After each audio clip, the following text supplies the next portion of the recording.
Andy, we're live. Did it go? Are you ready? What?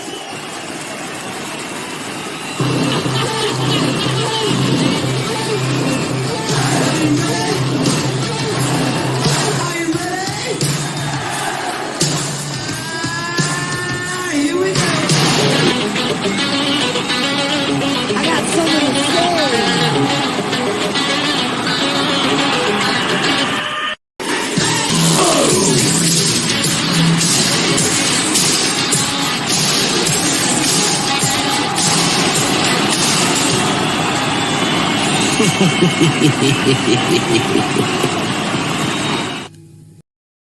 Oh, there we are. Hey, what's going on, Andrew? A little late on the trigger button there, Todd. Sorry about that. That's all right. So, Hey, it's okay. Get to see, get to see our we're ugly excited. mugs about 4 seconds earlier than normal tonight. So. We're excited. We have a pretty special guest tonight. So I hope everyone's excited as we are. How are you, man? I'm good. Doing a little traveling. So as always, you're always traveling. As always, I know. But your mic works this time. That's good. It works. So now I'm just waiting for the camera to kind of focus just a little bit more. But we need that. That's all right. The mic's the important thing tonight. Yeah. So as people are filtering in, A, welcome, and we're glad you're here. B, we have a very special guest tonight, so I'm stoked for tonight. It's an understatement. I think this is going to be a lot of fun. Every now and then we have guests who that's right, Colin. are way too big to be on our show, yet they come join us anyway, which is kind of cool. That's right. So I love it. That's really neat. So we're super excited tonight. So we have Greg Metze, Master Distiller from Old Elk on tonight. So we're going to pull him up in about 2 minutes, which I'm just we couldn't be more grateful. It's going to be a lot of fun. So much fun. We did go to the stadium tour. We're gonna go ahead and gonna tell you a little bit about that later too. Greg's he's got a little bit of rock in the blood too, which is kind of cool. So I'm sure he'll be able to hang and talk with us about that a little bit too. But yeah, we did go and we saw Motley Crue, Def Leppard, Poison. Let me just tell you, there's a story that goes beyond just the concert. It's true. So there is a couple of stories, not just one, a couple. I'll tell you. Am I freaking you out, Joe? Joe's like, Andy's on the wrong side. I think we're scaring people. Here, we'll switch for you. Yeah. So people aren't used to. That's your side, Todd. There it is. See that? There we have set sides. Thank you. Everything is right in the world again. So thank you, guys. Make sure you like it, share it out. Let's get as many people in here as possible. And again, we're going to take and Greg wants to take questions from the chat. So as we go through tonight, if you have something you want to ask Greg, now is your chance to do it. We will do our best to get to them. We're going to put all of our member giveaways till afterwards later on tonight. We are having a giveaway for super chats, which will be a flight of everything we have in Old Elk, which is a lot tonight. So you're going to get and a full bottle and a full bottle. Oh yeah, and a full bottle. Good stuff. All kinds of things. Yeah, so I did pick up another bottle of Old Elk I found today. So you were going to get a full bottle. Plus we're going to give you a flight. Yes. So amazing all kinds of good stuff. So like and share. It's going to be a good time. So I guess without further ado, Todd, let's not keep them waiting. Let's not keep them waiting. Let's bring up our esteemed guests. So we are honored, we are excited, and we are going to welcome from Old Elk, Greg Metze. There you go.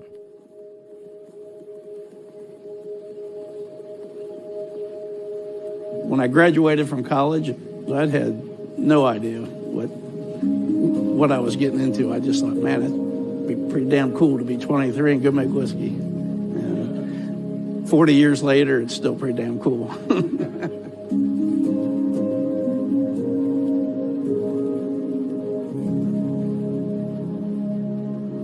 So Kurt and I actually started the collaboration about 5 years ago. At that time, I was still the master distiller in Lawrenceburg, Indiana. And Old Elk had approached me to build a custom bourbon mash bill for them and produce it. And at that time, they only gave me 2 words to work with. They said, we want the product to be smooth and easy. So from that, I basically had a clean palate to create a truly unique and custom mash bill.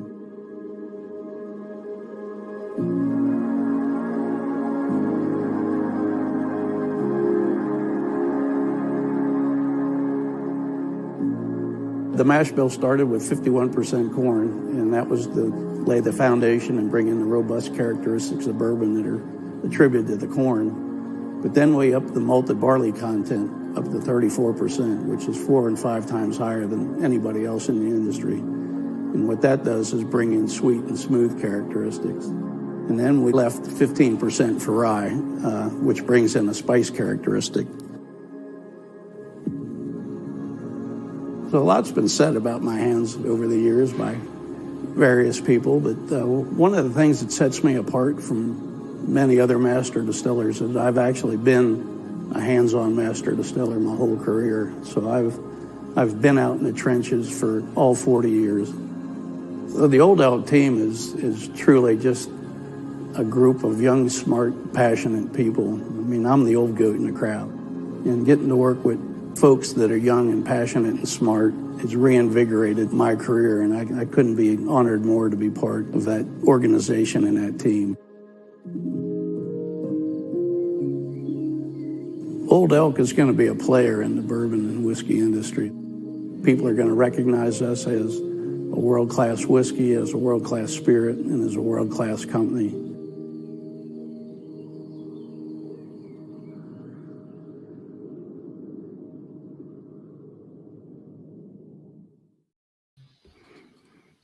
So welcome, Greg.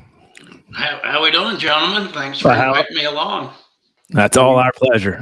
we are excited to have you. We honestly, we're honored that you're here, and we've been looking forward to this for weeks. So, going to be a good time. And usually we don't do that long of an intro, but we thought it was warranted tonight.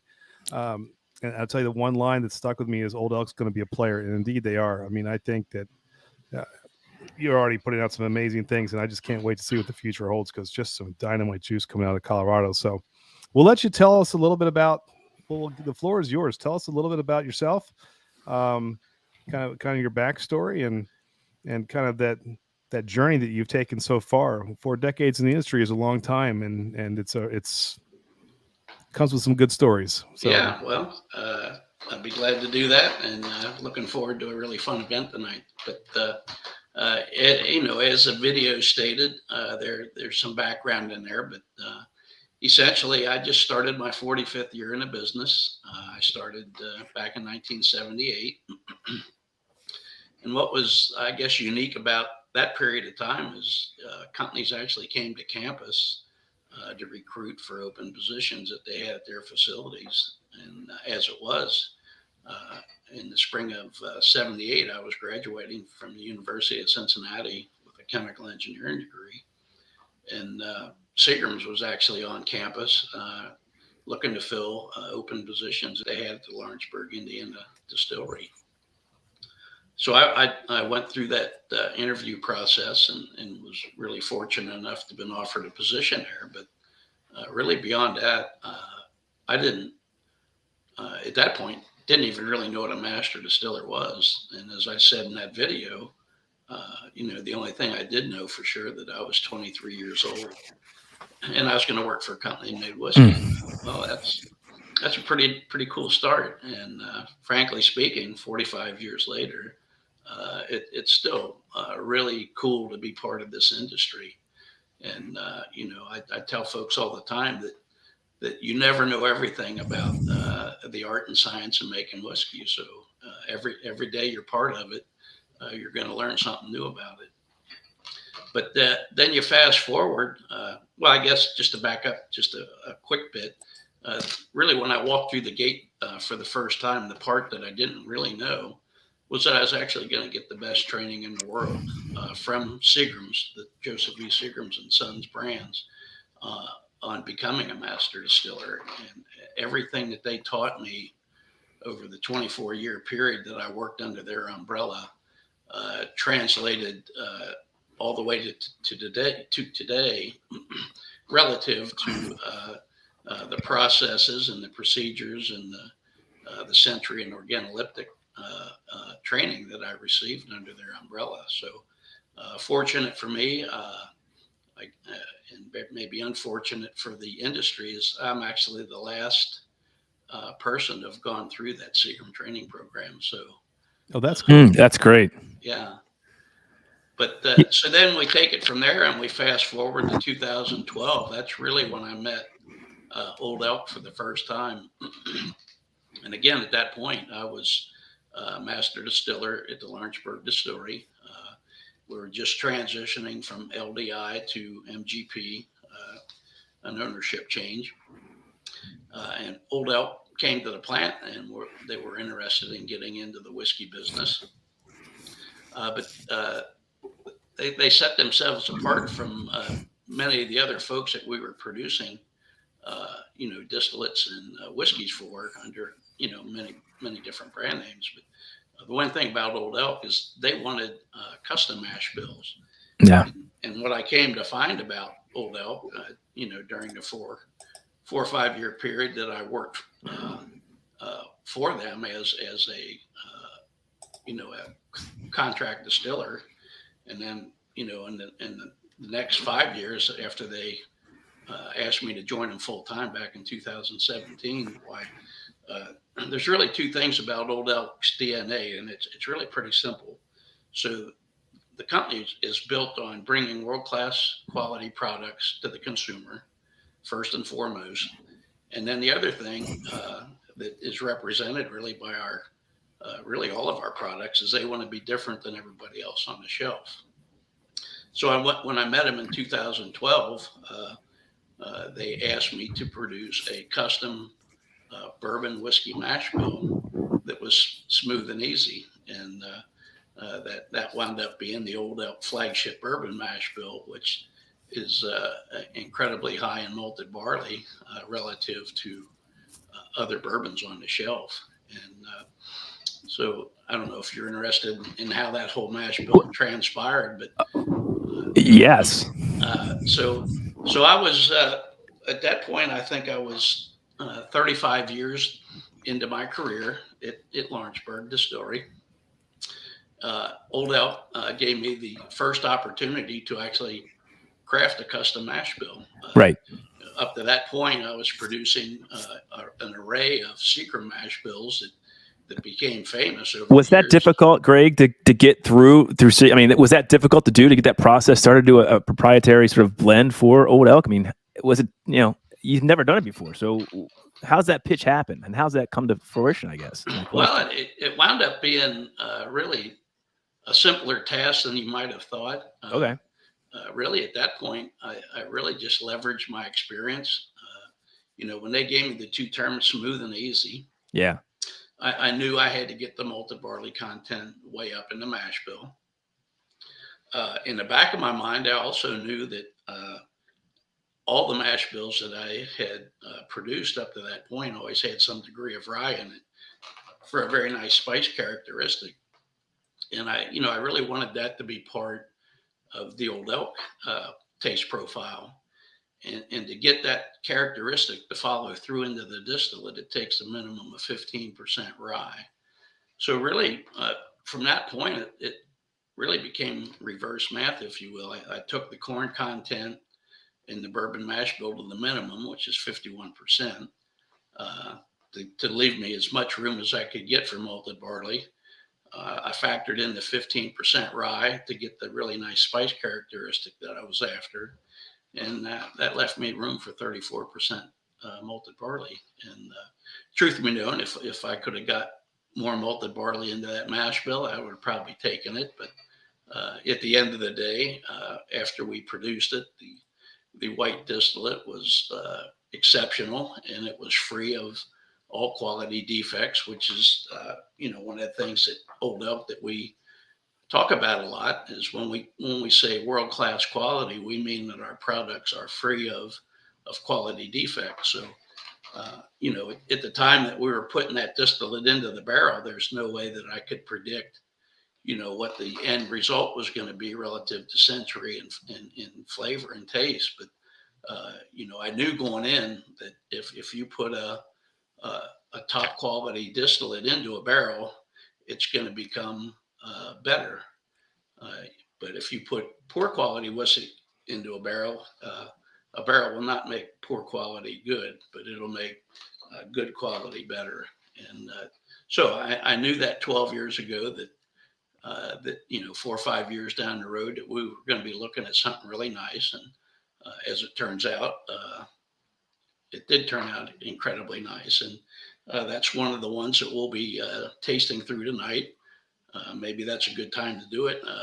Yeah, we can certainly, we can start with let's start with the original. It's funny. So Greg, your time at Seagram's MGP, the 95.5 is famous, and that 5% barley is really, the barley is meant to soften it up a little bit and kind of smooth out the harshness of the rye, if I'm not mistaken. Well, yes, that's really the main function of the malted barley in a mash bill is to break the starch into sugars after you cook it, and that's really the first step of breaking starch into sugars, and you need to do that so that the yeast have something to digest and turn into alcohol. Brewing, Andy. Yeah. But as you say, malted barley obviously brings smooth characteristics to the table. Corn brings a lot of the robust characteristics that we're all used to in the high corn content bourbons that they're out there on the market. And then when you start, changing ratios of the various grains, whether it's malted barley or wheat or rye and corn, then you can you have a lot of latitude to more or less adjust the flavors that you bring to the table. Well, I think it's really neat and innovative, because you didn't see that much malted barley in a traditional bourbon before, which was neat. And I think when it was described as something unique and smooth and in a good savor, like, it's very broad. That's I mean, it gives you some direction, but it's still a little bit broad. So it's really neat how innovative that was.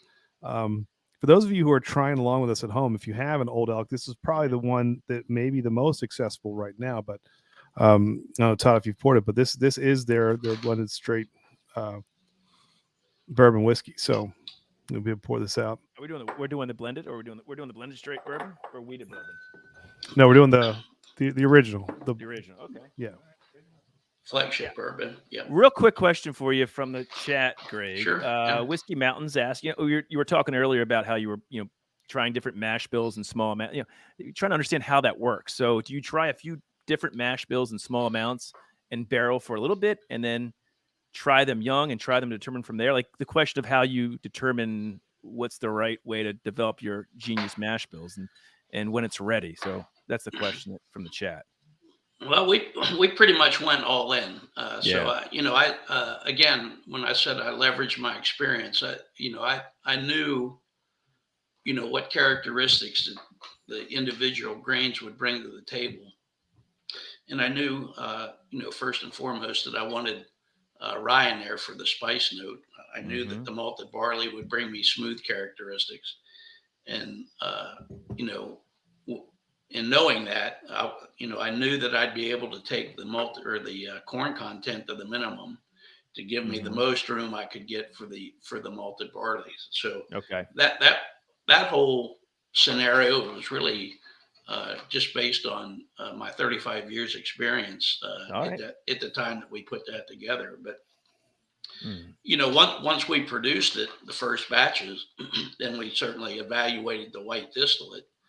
And really all of my training under Seagram's, when I talk about getting the best training in the world, a large degree of that was all about fermentation, century, and organoleptic, which I think are sort of the artsy parts of making whiskey.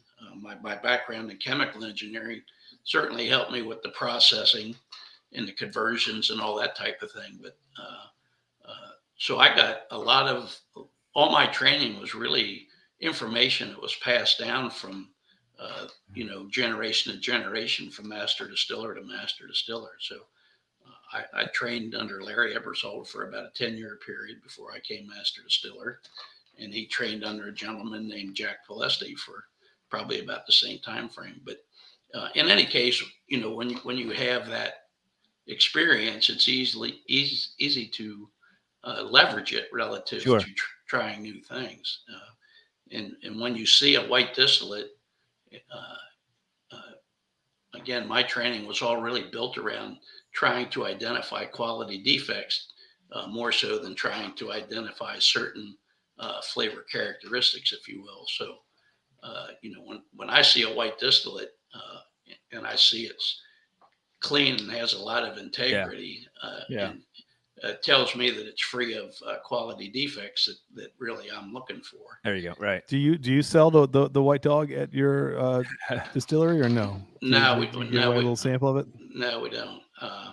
But again, if you're putting quality in, you're going to get quality out, and that again is a given based on experience. Greg, speaking of all the proteges, you got training from so many legends. Question again from the chat: do you do any training of hopeful master distillers as well? Like, are you doing any training for the next generation? I guess. Yeah, certainly.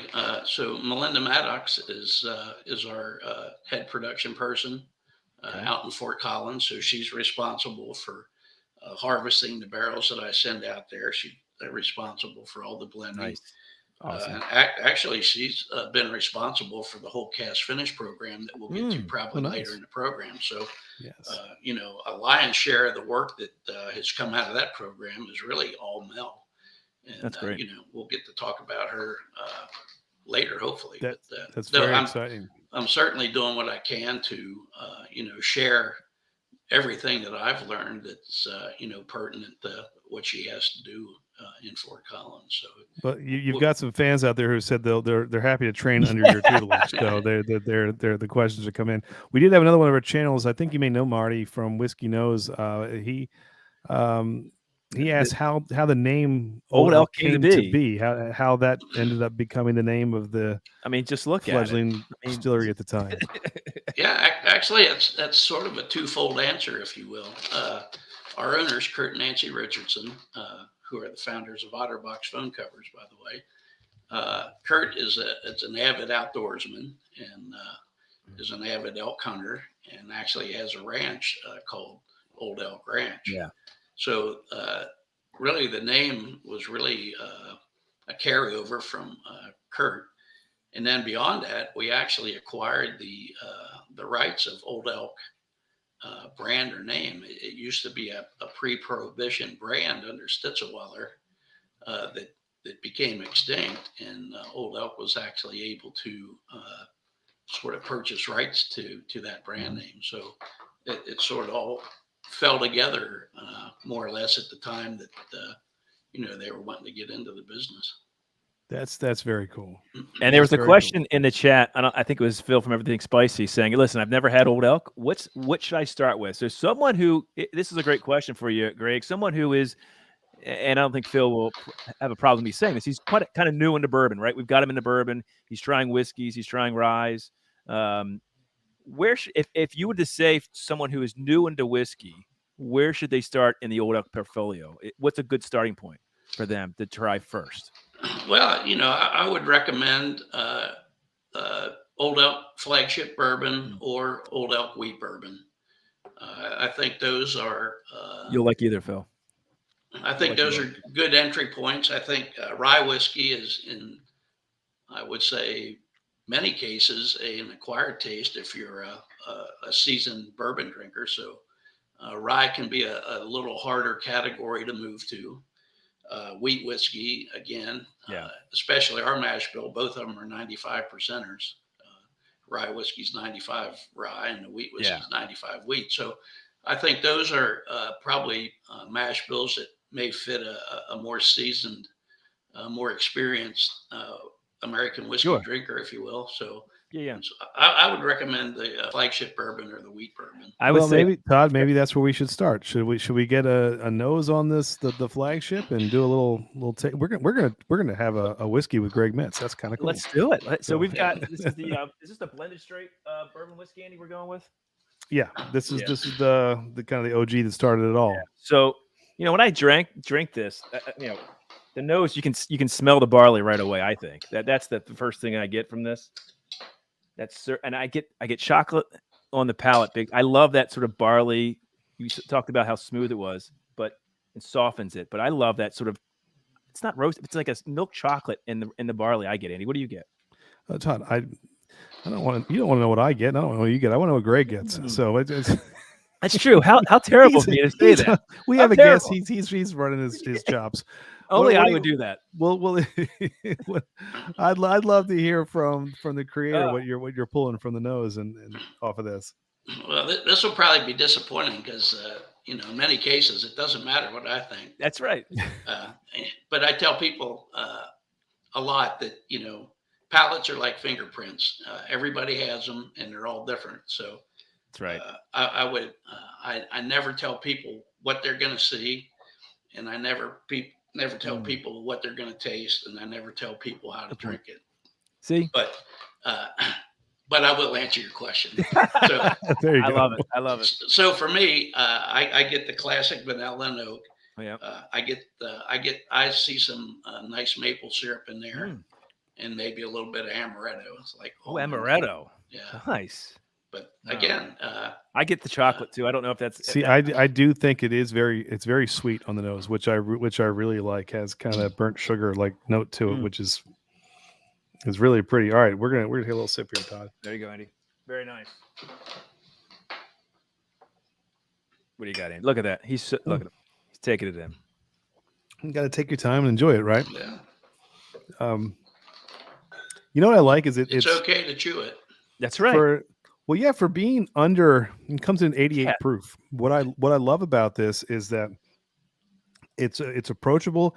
I think it drinks a little bigger than a typical 88 proof, which I like. Not in any way, shape, or form where it's harsh. It's very smooth. But I like that it's a little bit more viscous than what you typically get for under 90 proof. I think the mouthfeel is nice on this. And again, you get a little bit of the pepper, I think, on the back end, but you get a lot of that sweetness up front. Yeah. I think this is a winner. This is one I've definitely, you can tell by the bottle, Tom. I've enjoyed this. So I like, I think it's the one we all got first, right? But to me, when we move into more of the weeded bourbon, and that's where my palate I absolutely love. So can't wait to get into that. So I don't know if you want to move into that next, Andy. Well, let's do this, if you don't mind. Greg, we're beer, bourbon, rock and roll. So we do have to throw you on the spot for some music questions too. The different side of Greg Metze that the people don't get all the time. So we have a couple questions and kind of like a get to know Greg, if that's okay. Sure. So, all right. So here's one for you. Besides just a basic warm up. Besides whiskey, what's another hobby of yours that you really enjoy? Well, for me, it's anything outdoors. Like in the summer, my wife's a master gardener, so I do a lot of work alongside her. We've got some beautiful gardens on our own property that we both built together. We actually just did a landscaping, a really nice landscaping job for my niece out in Indiana. So nice. I love working outside. I love, we like to hike. We like to boat. Like to ski in the winter when we can. Great place to be, right? Yeah. Yeah. So I think pretty much anything outside. I am in the process of starting to put together a nice workshop, woodworking shop. Nice. That's very cool. Done a lot of that over the years, but I've never reached the point where I could build furniture, and that's something that I would like to learn. I'm sure you'll get there. Andy, it's funny because Mark Carter from Old Carter was also a big wood guy. He loved building and creating things. That's an interesting similarity there. I can't put together a dresser from IKEA, so I may not be the person to do that. But I always envy those who can. Yeah. Okay, Greg. So one more for you. If you didn't end up in the world of whiskey, which is in and of itself a dream job, what was your dream job as a kid, or what would you have loved to, like astronaut, ball player? Like, what was your dream job outside of the world of whiskey? I would probably say something attributed to auto racing. Oh, very cool. I restored a 69 Z28 when I was 25. And I love muscle cars. So and anything like that is in my wheelhouse. I showed my 6-year-old son this past weekend it's the it's the funny car races, the what are they, the NHRA? Yeah. And he loved every second of it when they shot parachutes out the back of a 300 mile per hour. He thought that he went to Dad, where can we buy that? He wanted to buy that. I said, well, son, fortunately we can just go see it, but I don't think you're going to find it. That's it. But he loved and we're big NASCAR fans. That's great that you also have that. Yeah. That sort of How'd you like to fill that up with gas today? No, thank you. Could you imagine? No, thank you. That's great. Todd, you see JG's question? He goes, so Andy really just wants to know if Greg likes Def Leppard. So yes, I'm a huge Leppard fan. I got the font. So yeah, so that wasn't one of my questions, but we'll throw it out there. Are you a Def Leppard fan, or so this is where they think I'll kick you off if you say no? So, I would say probably not as much as some of the other folks in his arena. So yeah. Again, I was telling Todd and Andy before we started that I don't really have favorite artists as much as I have favorite songs, and I have a lot of favorite songs in the playlist, but it's over a broad range of different artists. So, and we'll talk about that. Yeah, we will. We will. One quick question, and we're going to get to the double wheat in a second. But Tim, Tim has a question, Greg, about when a double wheat will be released in their current markets. I think it's getting out there now, isn't it? It should be filtering out to the shelves really pretty much as we speak. We launched. I think we blended the double wheat was actually the first one we blended together, and I think that happened in late April. Mm-hmm. And from the time from the time we blend it and get it in a bottle, it usually takes about another 30 days to get it out on the shelves throughout the states. Yeah. And then the 4-grain is probably a month behind that. Okay. But both the products are limited release. I think we only did like 3,500 9-liter cases. So they're limited release. None of the blends that I've done in the Master Series or the Infinity Blend are really intended to compete with our core products, but they're certainly really fun and really great blends that we're able to put together because of our mash bills. And we're putting them out there on I don't want to say allocated. That's really a dirty word, but on a limited release basis. So, we are distributed in all 50 states. So that sort of dilutes that. There you go. There's your 3,000 case volume. So we have an Alaskan viewer, so we can even get out there too. Yeah, that's good. And in bourbon, wanted me to ask this: can whatever Greg did back in the mid 2000s to the high rye bourbons, can you please do that again? Thanks, sincerely, all of us. Bourbon, he's doing it all. Okay, bourbon. There you go. He's one of our resident Yodas with what he likes. So. Right. Well, I mean, we don't ever close the door on anything at Old Elk. So there you go. If it's not as a straight up mash bill, I have a lot of blending capability within the Old Elk mash bills because we made them in extremes, if you will. So, and we'll talk about that really when we get to the 4-grain and the double wheat because they're a direct result of our core mash bills, which gave me great latitude to create blends or mash bills within mash bills, if you will.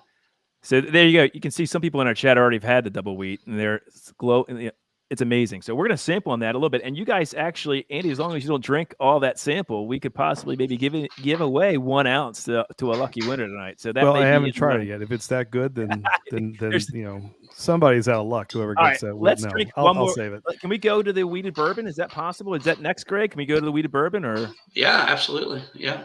Because I want to pour it just because I'm going to pour this, and Greg will let you tell us a little bit about this one.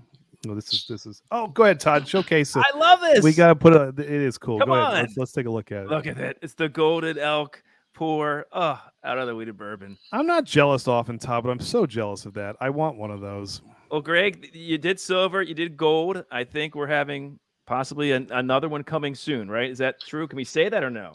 Yeah. I think look forward to the holidays this year, and I think the new one's going to be black. Oh, that's going to be so cool. There you go. Can't wait. Anyway, weeded bourbon. Oh, I love the nose on this. Yeah. So the wheat bourbon and the wheat whiskey mash bills were born a year or so after the Old Elk flagship bourbon mash bill. After I produced flagship, and I did about 8,000 barrels of that for Old Elk. Old Elk came back to Lawrenceburg, and we sat down again, and they were wanting to know what I thought were going to be the next new categories that were going to grow. And at that time that we were having that conversation, of course, rye whiskey was taking off like crazy and gaining traction. And, in no small part because of the 95% mash bill that we perfected down there in Lawrenceburg. But in any case, as we had that discussion, I told them that, there's obviously some really nice players in the wheat bourbon and the wheat whiskey categories, but there's not a whole lot of them, and it's largely an untapped category. So, at that time, I recommended that we do a wheat bourbon and a wheat whiskey mash bill, but I recommended that, to follow Old Elk's DNA, that we go to the extreme on both of them, which we did. So the Old Elk wheat bourbon that we're getting ready to taste is 51% corn. Again, I took it to the minimum. And that was to give me room for 45% wheat. And I took up the rest of it with the 4% malt I needed to get that conversion of starch into sugars. So it's about, without going to commercial enzymes, that's about all the wheat you can get into a wheated bourbon mash bill. And it's like I say, it's probably double any other wheated bourbon on the market.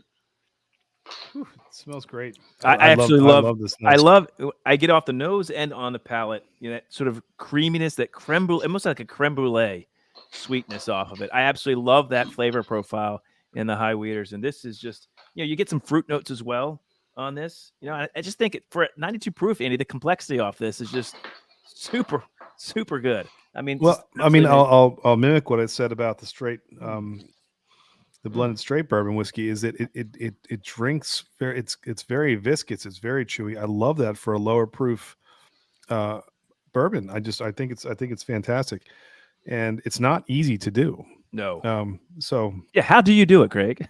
how do you get that mouthfeel and viscosity on a 90 proof, 92 proof? I mean, and we fought so bad to try and do that on our beers. Like it tastes good, but it's thin. or we have a stout. Yeah. Like we like it, but we can't get the mouthfeel right. As soon as we lowered the ABV on a beer, we lost the mouthfeel and sort of the viscosity in the beer. And so it's not. We know from brewing, it's not easy to lower that sort of proof point and keep that chewiness and mouthfeel and viscosity.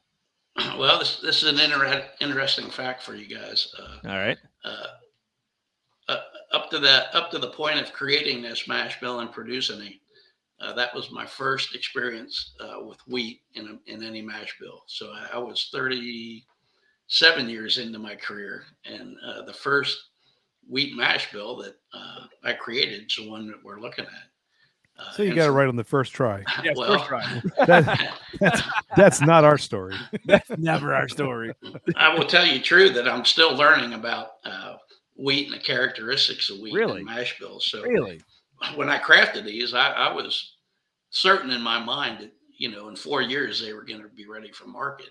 And 2 years ago, when I sampled them when they became 4 years old, the wheat bourbon nor the wheat whiskey were ready. They just didn't have the maturity to really carry them.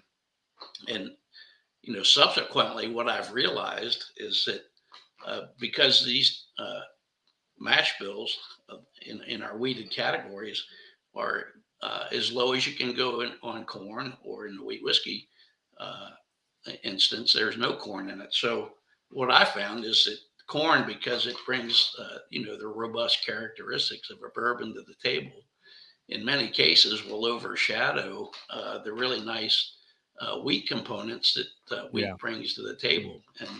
And through these two mash bills, because the low corn or no corn content, we're able to see some really nice flavors that maybe you haven't seen before, that aren't being masked so much by the corn. So, and the other thing is that because they're lighter or milder or less robust, whatever term you'd like to pick, it requires more maturity and more barrel note to really bring it to the table at the quality levels that we expect at Old Elk. So I sampled both products again at 5 years old. The wheat whiskey or the weeded bourbon, I'm sorry, was ready at 5. And the wheat whiskey still wasn't ready. And wheat whiskey wasn't ready until it was 6 years old. And with that being said, both the wheat bourbon and the wheat whiskeys will continue to get better as they get more maturity. And I think the sweet spot for these two is going to be, I'm going to say 5, 6 years old, all the way up to 12 years old. Oh, wow. So you mentioned you have some older barrels in there too that you're holding on to, correct? That's exciting. I don't have my inventory up. I could pass it along to you after the show, but perfect. I know we've got. I'm thinking we've got some wheats, and offhand I don't remember if they're wheat whiskeys or wheat bourbons, but they're either approaching 9 or they've just reached 9. So wow. We'll have some nice vintage products in those categories come to the table. Probably so can we pour those when I come out to Colorado? Oh yeah. There you go. And hey, bourbon's meant to be shared, Todd. That's the way to go. True. So that's true. No, they're quite nice. So it's it sort of proves my theory that they'll get better with age, and they are. So. Yeah. Another comment or question from Marty Whiskey Knows wants to know, Greg, if at all, has the glass availability affected Old Elk at all? The whole shortage of glass. It hasn't to date. Okay. We were. I'd like to say that we were proactive, but I think we probably were lucky as well. That when all that cramping of logistics and all that started to take place, we had already taken a sort of a fresh order and received a fresh order. But to date, we have not had any issues receiving glass. Yeah, and Greg, a question again from Whiskey Mountains is, is the extra wheat, is it less cost, or is it cost effective at all? Having the higher wheat content as opposed to corn, going into a lot of things. Just curious about that. It's more expensive. More expensive. That's what I thought. Yeah, I think I think wheat's probably along the lines of, and again, my data's not that up to date, but I think wheat and rye, I think are in about the same neighborhood, and I'd say it's probably $8 to $10 a bushel. Got it. Yeah. Corn usually runs $4 to $5 a bushel, but then if you throw malted barley in there, now you're talking probably $25 or $30 a bushel. So when you go back to the Old Elk flagship bourbon with 34% malted barley, it's an incredibly expensive mash bill, and that's really a big reason why you haven't seen high malt barley mash bill bourbons on the market so much. Yet in comparison to other bourbons, the way they're priced, I mean, it's reasonable, which is something that I also like about Old Elk, is that you can get them for a fair price, where there's a lot of stuff out there that, let's be honest, is really priced beyond where it should be. So, and speaking, Eddie, go ahead, Greg. Sorry. Well, I'm just going to say that's very true. We really don't pass along that cost so much. The focus is to bring, high class, world class quality products to the consumer, and one of the ways in doing that is by bringing, really custom mash bills that are different than everybody else at the table. And then, the way we process them, obviously, to, create them so that they're free of quality defects. So really, it's all about satisfying the consumer and giving them the best product to look at and taste and enjoy. And it's a great segue, real quick. What Marty's saying, mentioning Old Elk's finished whiskeys, they're fantastic. Are there any new finishes in the works for 2022, Greg, that you can talk about? Well, there are actually. So, we're obviously getting ready to look at the 2022 version of the Infinity Blend, which we launched back in January. It was a 2021 version. Mm-hmm. I expect that the Master Series 4-grain and double wheat blends will continue. You're likely to see maybe a double rye Master Series blend. Oh, that would be nice. And then in our our cask finish series, we've come out with Tawny Port, Oloroso Sherry, Armagnac, and Cognac. But we've actually got Old Elk Rye being cast There's the finished. cognac. There's cognac. Found this today. Look at you. Super excited about that. Don't drink it all. Bring it back home now. Have you thought about diving into the toasted world at all? Not yet. We haven't. But again, at Old Elk, there's nothing that can be ruled out.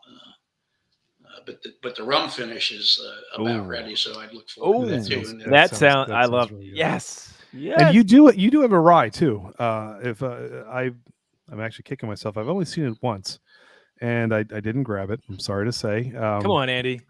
But you do have a rye whiskey as well, correct? Yes, we do. So yeah, we have a category in each of the 4 American whiskey categories: Old Elk bourbon, wheat bourbon, wheat whiskey, and rye whiskey. So the rye whiskey is not a custom mash bill, but it's the one we made famous in Lawrenceburg. It's 95% rye, 5% malt, and it's always been one of my favorite to produce because it's amazing. From a technical standpoint, it's by far one of the most difficult mash bills to produce and have the quality come out the way you want it to come out. Because of help me understand that. Well, wheat actually shares similar characteristics, but there are components in the cereal grains of rye and wheat. Yeah, they're not fermentable components. There's the technical term is they're arabinose islands, but they're components in the grain that makes the mash very viscous, and it makes it incredibly susceptible to foaming during fermentation. And anytime you have foaming occurring, severe foaming, in your fermentation, it's going to be detrimental to quality. Really? Yeah, fermentation in whiskeys and probably beer too are meant to be. We call it krausen. That basically the foam that rises off of it. Yep.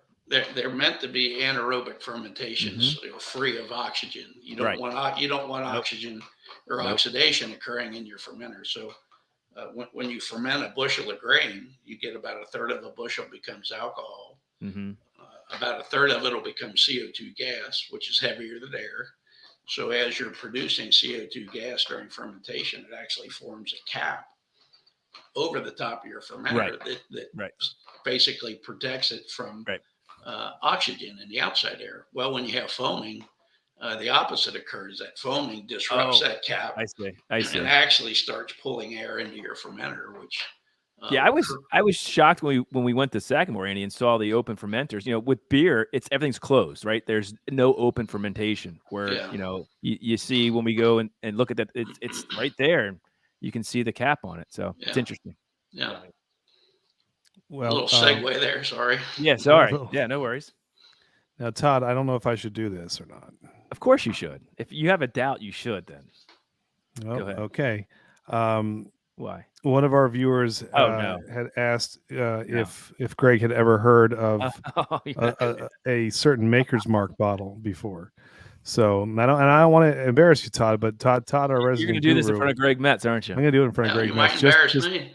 No, you're not. I guarantee don't you worry. Before Todd really stepped up his game, he was just a bourbon neophyte. He didn't know quite as much as he does now. And he I knew beer real well, which would live in infamy. Excellent. Okay, what you guys are all waiting for tonight on our live stream, our members only giveaway is something very special.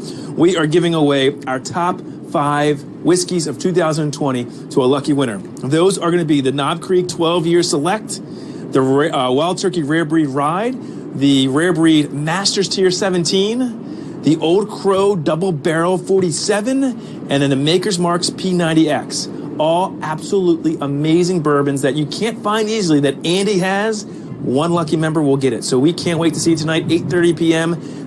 And we'll have some fun. Cheers. I'm at the beach. That's where the live stream will be.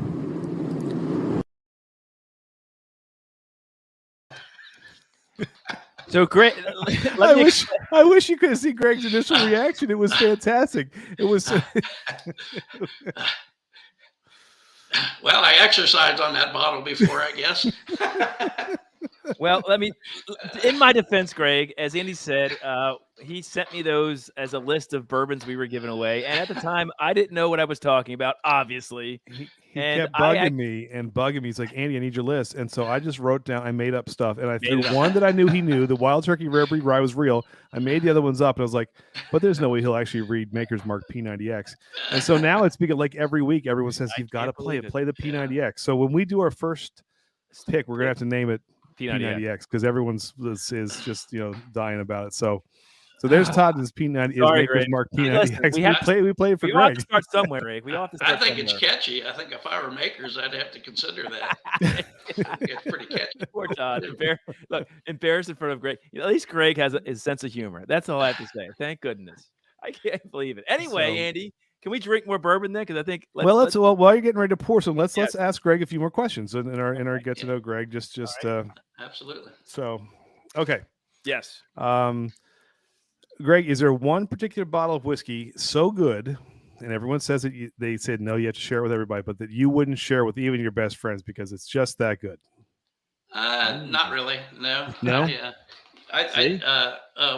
One of my most quotable expressions, I guess, is "We build it to drink it." So, and another notable expression that my wife's really familiar with it is "They make it every day." So. We do. I think I'm not a proponent of putting a bottle on a shelf and just letting it take 10 years to drink it. I love it. I would say it's built to drink. So that's right. I would say go for it. Okay. And when that's gone, you'll find something else to replace it. Find a new one. Yeah. Fair enough. Yeah. All right. So you're at a restaurant and they don't have whiskey. What is your next beverage of choice you're going to reach for? Oh, Greg, what are you drinking? This is a loaded question. I think you already know the answer. Maybe not. I don't know. I drink quite a bit of Coors Light. Coors Light. I was wondering if you were going Coors. Okay, so there we go. Greg, we got to get you some. Well, Coors Light is a fantastic macro beer. Well, light beer, but we got to get you some real good. There's a ton of great breweries in Colorado as well. Oh yeah, right next door, really. Yes. That's to each his own. I get it. I get it. The silver. One more before we do the next pour. All right, Greg, what is the first album you ever bought when you were a kid? The first album you went to a store and bought. You realize how long ago that was? Yeah, Andy. All right. You're killing me. Oh, man. How about the first one that really impacted you? Probably, Pete. Vanilla Fudge, maybe? That's a class. There's another good classic rock band. So I love it. That's a great answer.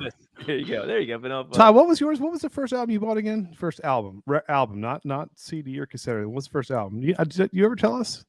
I don't think so. It's hard to remember. I mean, I'm sure it was probably I think it was like Starship or something like that. We built this city. I'm pretty sure. I love Starship back in the day. Oh, see, I remember Starship was a good one. Yeah, absolutely. Mine was definitely. I remember going into Waxy Maxie's and taking Michael Jackson's Thriller up to the. That was the first. That was the first album I bought with my own money. I was like, I gotta get this one. So, but Vanilla Fudge is good. That's another great classic rock example. All right, that's great. Very, very cool. See, all right, Andy, the wheat whiskey. Let's get into that. All right, let's do it. Yeah, Todd, I think you said yours is Air Supply, is what JG said. No, it's not Air Supply. Come on, Jay. All out of love. No joke. Mine was Ride the Lightning. There you go. Well, we'll get into that, but Greg has you do like Metallica, Greg, just because Whiskey Knows is a huge Metallica fan. So, there you go. Because he likes Bob Seger too. Bob Seger, Metallica together. Well, and they have a cool cover, Turn the Page, which is really neat. Turn the Page, yeah. There you go. All right, let's get into this. Tell us a little bit about the Weeded Whiskey, Greg. Again, fantastic pour. Going up in proof a little bit here, right? To 100 proof, I believe. Is that correct? Are we doing... sorry. Are we doing the double wheat or are we doing wheat whiskey? Andy, whatever you want to do, Greg. I just want to make sure I'm not confused. I'm okay with either one. So whatever you guys want to pour, I have poured. All right, if you have wheat whiskey with you, Yes. Okay. Let me grab one real quick and I'll join you. All right, great. Bear with me. Sure. Awesome, love it. And hopefully the chat, you're drinking along with us if you have an Old Elk. This is pretty fun. I'm liking it. I think it's pretty cool. Thanks for showing that, Andy. Appreciate that. Way to embarrass me. I was asked by our friends. You know, I see. So I see. You know, Like, Greg's got a great stash of good stuff. Oh well, you know he's got it. So there you go. I apologize. That wasn't on my Oh, roster. sorry. All right. I've got one available. That's all right. We threw the curveball. No. So all right, I'm ready. All right. So yeah, wheat whiskey. So now we're talking 95% wheat, 5% malt. That's cool. Way extreme relative other wheat whiskeys on the market, which generally speaking are probably 51% wheat. Oh, wow, this is just fun. I mean, it's super. Are you smelling that? This is. I mean, it's like sweet honey and toffee. You know, a little bit. There's a little bit of cinnamon in there too, which is surprising to me. I'm getting on the nose, Andy. Again, super pleasant nose. Absolutely gorgeous. I again that burnt sugar, like you said, that creme brulee kind of notes like on there coming through those. It's sweet cream too. Oh gosh, caramel corn almost. I'm getting. Oak is in there too. You know, I think the oak really actually complements it on the weeded whiskey really well. Wow, I really like it. That's. I actually think I like that a little bit better. Really this is the first time I tried this because this is one of the ones that Old Elk sent. And apparently, Todd, you've had a lot more of it. Well, show the bottle. They sent this, and Todd gives me this to take back. I had to do my market research. You know, I mean, what I'd be a host without trying it. That's phenomenal. So I'm just going to put a plug. If you see this out in the stores, wheat whiskey is it. Really Greg, what do you love about this weeded whiskey? I mean, it's fantastic. Well, I mean, it's a category of its own. Obviously, wheat whiskey. It's going to be different in the bourbon. It's going to be different in the wheat bourbon. But you know, this is a minimum of 6 years old, so it comes to the table with nice maturity to start with. Get that oak, And again, as when I was talking earlier, because it's 95% wheat, there's no corn in it. You know, some of the flavor you're seeing in there, you may have not seen before because they haven't been masked out by other cereal grains that may be in a wheat whiskey mash bill. So it's really fresh. It's really crisp. It's got great mouthfeel. And I love the finish on this too. I love the finish on this. Great finish. This is that caramel comes through in the finish to me. This is very unique. I mean, you don't get a pour like this every day. I like this. You get that chocolate again. I don't know why I get chocolate. Really, you get chocolate a lot. I think you just like chocolate. I do. I do like chocolate, but the sweetness I think is where I'm picking up that savory sweetness, and I think I equate that to maybe chocolate. It comes right in my head. Greg, tell this is another fun thing too. Now you know, obviously whiskey. You know, people think bourbon and whiskey, and they think Kentucky, but now with it just expanding the footprints all over the United States, which is great. That I don't know if there's a word that translates to terroir in the U.S., but how does that Colorado climate and the ingredients, how does that affect the bourbon and even the aging process? Does it speed it up because of the harsh winters and the really hot, humid summers? Like how does Colorado affect the aging process of the Old Elk portfolio? I think it does speed it up some. Obviously, you have higher altitude and you have lower vapor pressure, which is a big deal. But then the climates around Denver and Fort Collins are really somewhat moderate, if you will. Very unlike what you'll find in the mountains proper. But the climates out there are very arid as well. So you don't have the thick humidity that you get in Kentucky and around Lawrenceburg, where a lot of the where I grew up and cut my teeth making whiskey. But I don't think the flavor profile really changes. But I think the angel share losses are certainly higher. Yeah, in the arid, high altitude climates. So I think if you're going to have a sizable warehouse and you're going to have long-term storage of barrels in those climates, and I think you would obviously want to look into some kind of humidity control to slow those losses down. Wow. Well, two things here, Greg, real quick. We've got a Saucy Shane who says the straight wheat is my favorite whiskey on my shelf at the moment, which is fantastic. And then Northwest Bourbon came in saying I have a 116.5 proof straight wheat whiskey or whiskey pick. That's excellent. So we need to get some of that, Andy. I love to see that. That straight, that 115 proof or 16. That would be our single barrel program. Yes. That has to be a single barrel program. Yes. Pick. There you go. So there could be a Old Elk P90X in the future. That we could look at. There you go, man. I might have to borrow that. Well, we'll talk. Well, we'll have your people call our people. We don't have any people, but that's okay. No, you're talking to our people. No, that's great. Yeah, I'm I loving actually- every bit of this wheat I'm with whiskey. This is Saucy. really, really good. Now I haven't tried the 4 grain yet, and I haven't tried the double wheat. But of the portfolio we've had, excluding the finished ones, this is my favorite. The sort of the wheat whiskey is just so dang good. I love everything about it. And yeah, Andy, how about you? So I'm wondering, yeah, it's fantastic. Would this be a good transition then into the double wheat? Sure. Yeah, absolutely. Yeah. All right. So- So this is a new release. Now, is this the one that was just dropped, or is it the 4 grain that just dropped? Well, the double wheat was the first one out the gate. Okay. And then the 4 grain is running about a month or so behind it. Okay. And But this is 6 to 8 years old, correct? Oh yeah. Yeah, this is- yeah. So it's in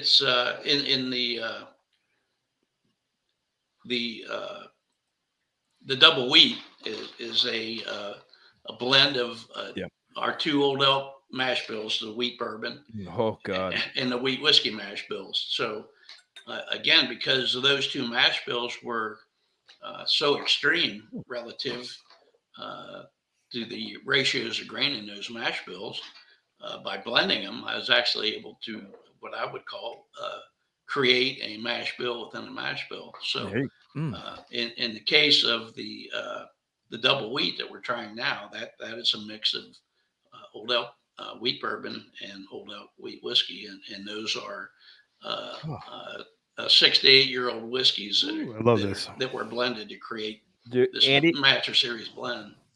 Greg, I get a lot of fruit notes up front on the nose here, and surprisingly vanilla. There is a spice note, a cinnamon to it too, as well, Andy, on the nose. But big time fruit on this. It smells like an apple orchard. Strawberry. Wow, this is.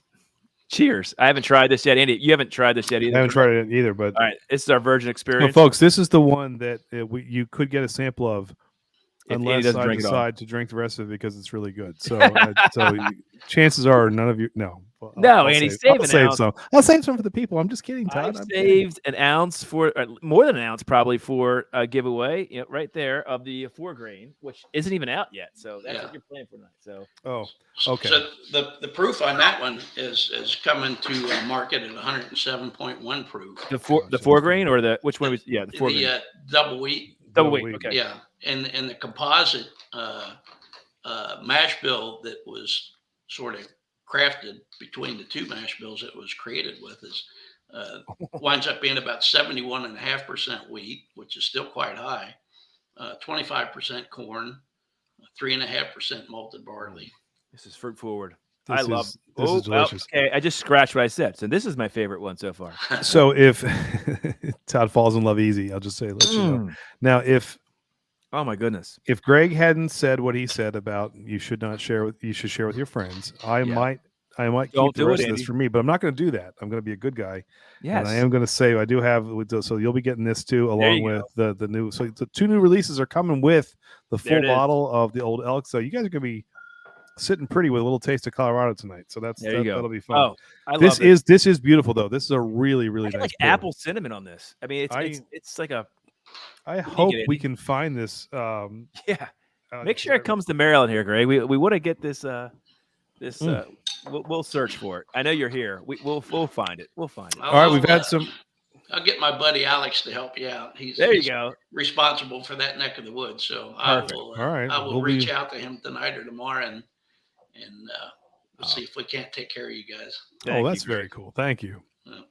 All right, Greg. We've had a couple people ask Greg some more music questions. Okay, so here we go. Name the best concert that you've ever been to, and one that you wish you could have seen. Oh man, there was a concert here. Golly, most that had to have been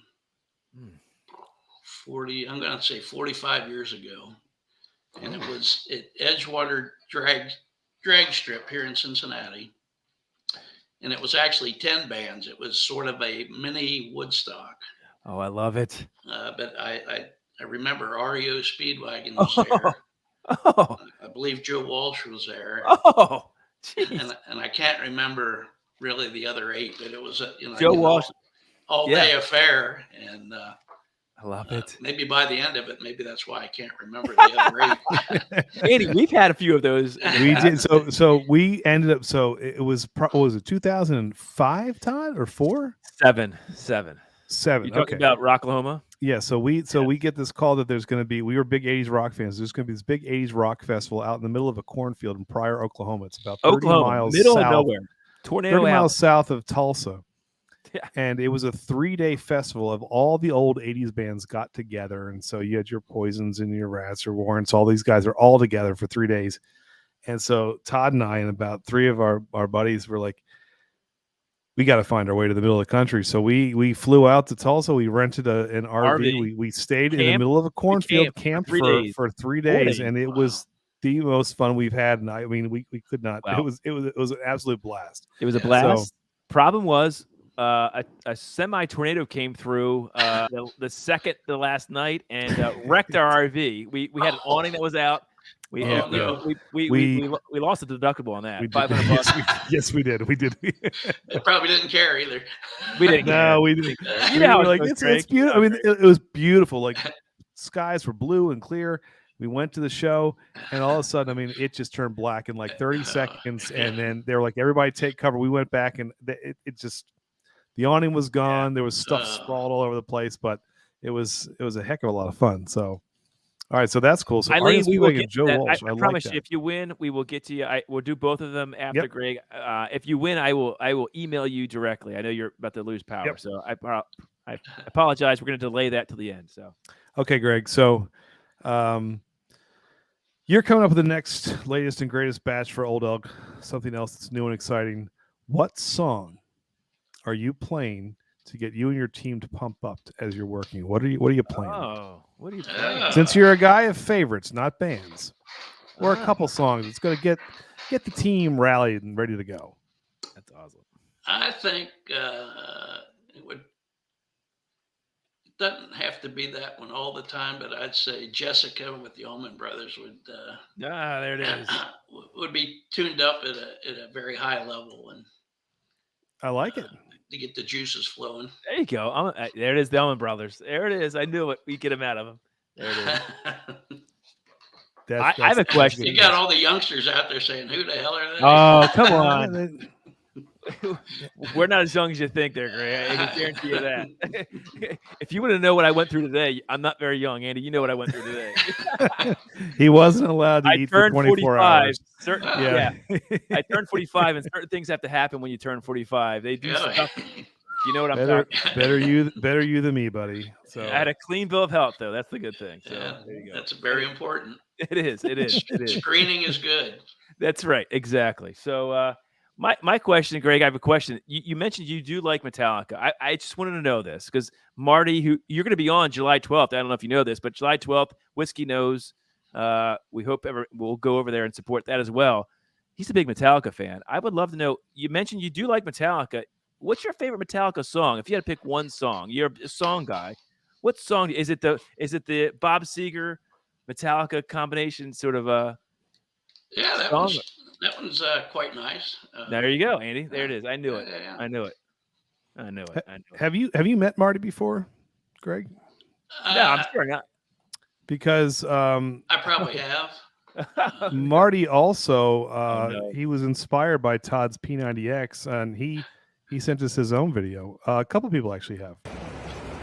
All right, guys, tonight on a members-only live stream, we're going to give away some really special bottles from Todd's collection. Tonight, these are bottles that are our favorite from 2023, so here's what you're going to get. You're going to get a Booker's 87 proof cigar blend, a Sagamore Barrel Mint Double Bourbon, a Woodford Reserve Sherry Cask Finish, and a Maker's Mark 48 tie boat.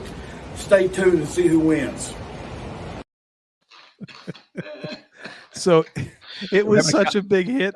We have had our members, we have a competition going on between Memorial Day and Labor Day, who can do the best recreation of Todd's video with their own. So we have a couple others that have been sending us videos, and Greg on Marty's show. Marty actually sent us one from the beach. I was like, this is Todd started a bit of a cult following with his P90. Greg, if you can't laugh at yourself, who can you laugh at, right? I totally agree. There you go. Totally agree. And real quick, Big Vic, thanks for that. What you're winning tonight is a full bottle of the Old Elk. Andy, what did you get? What's the bottle you bought?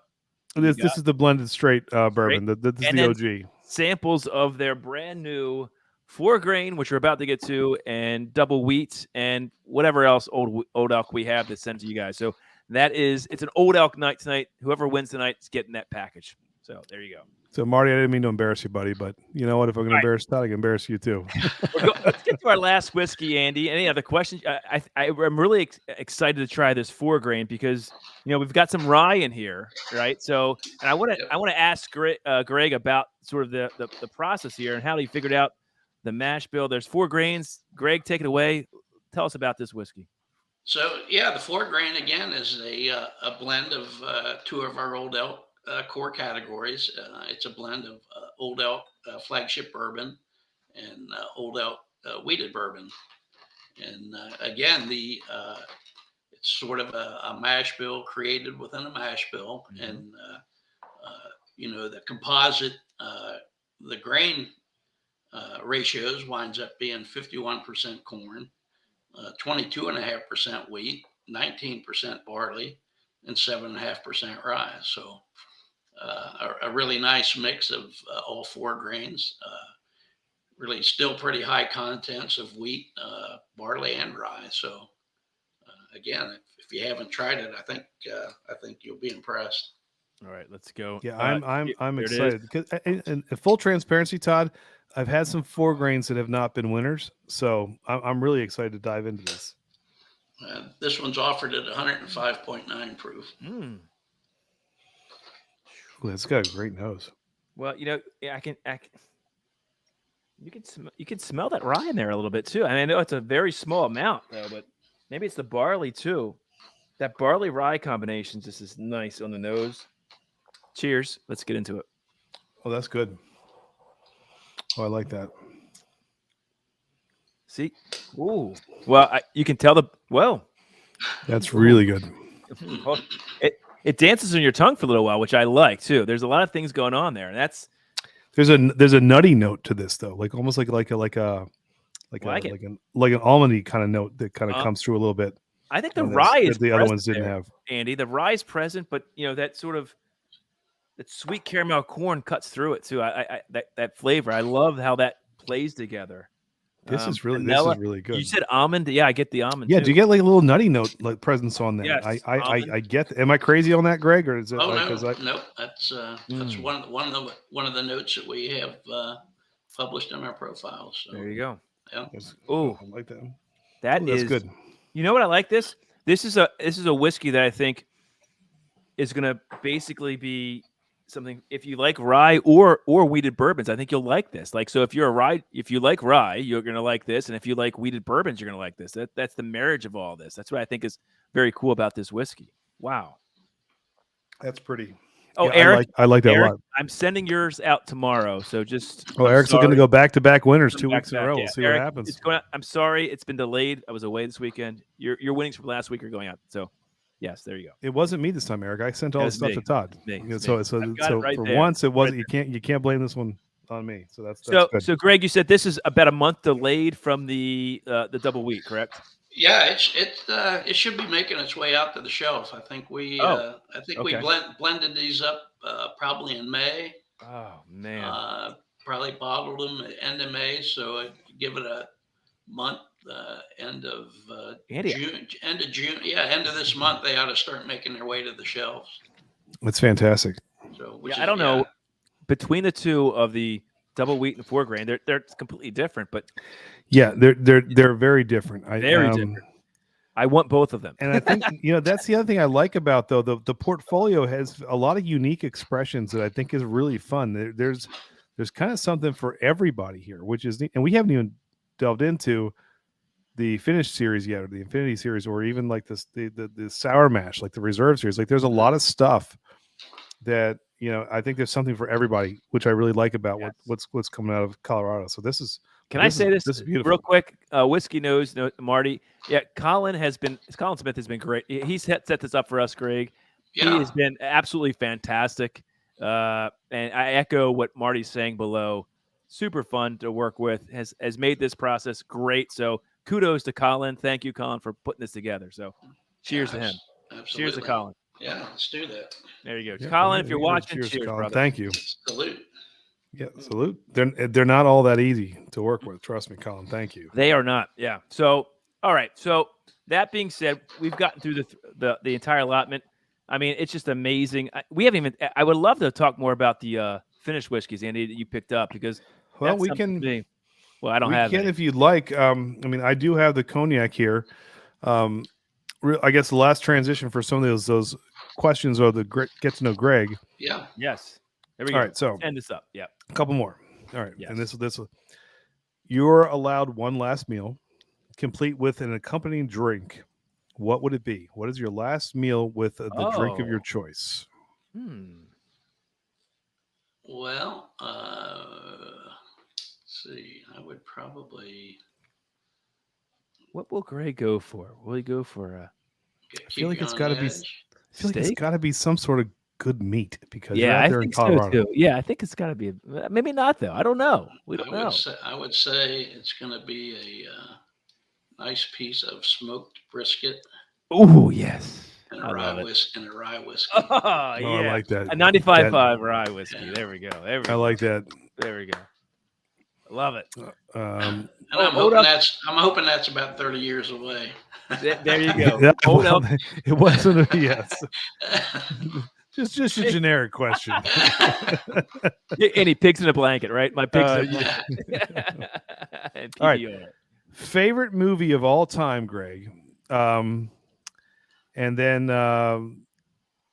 we'll just do that one. What's your favorite movie of all time? Well, that's a hard question. Holy moly! Putting them on the spot here, Andy. Oh, yeah. You guys are tough.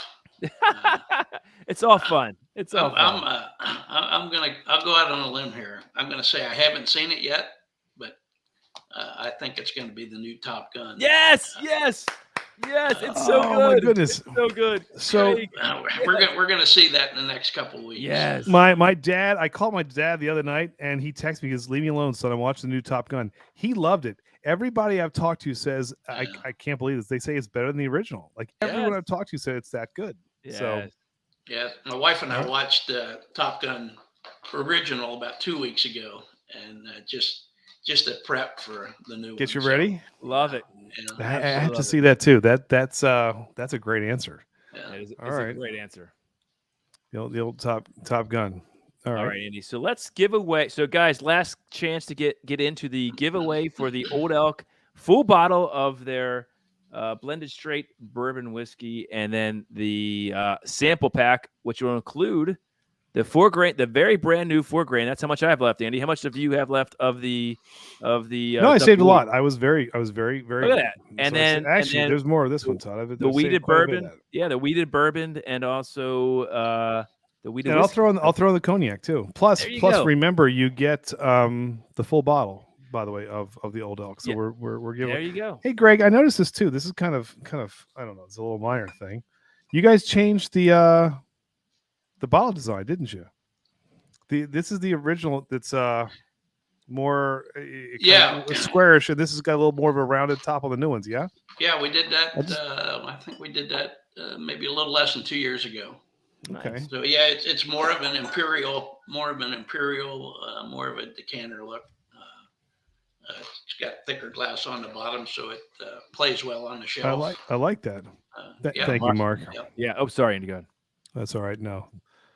Thank you, Big Vic. Yeah, there's a lot of people jumping in. We appreciate it. Yeah, I saw that. Those 2 bottles. I'm looking at all of them. I was like, I have one of the originals here, which is kind of neat. So you know what that tells me? You're not drinking them. You're not drinking them fast enough. Oh, there. See, exactly. You're Greg. busted, I like buddy. Greg. I just got called out. You did. You did. You did. I love it. Well, there's so much Old Elk to go around. I'm trying to kind of spread it out a little bit. So, all right, it's almost there. There's not much left, but all right, let's give away some Old Elk, Andy. I mean, that's what we're here for. Should we do Greg, that? we can't thank you enough for being with us. Let's give away something real quick, and then let's we do can that. wrap this up. And we'll this is how we say thank you to everybody too. So sure. Let's say thank you to all of our friends out there for supporting us.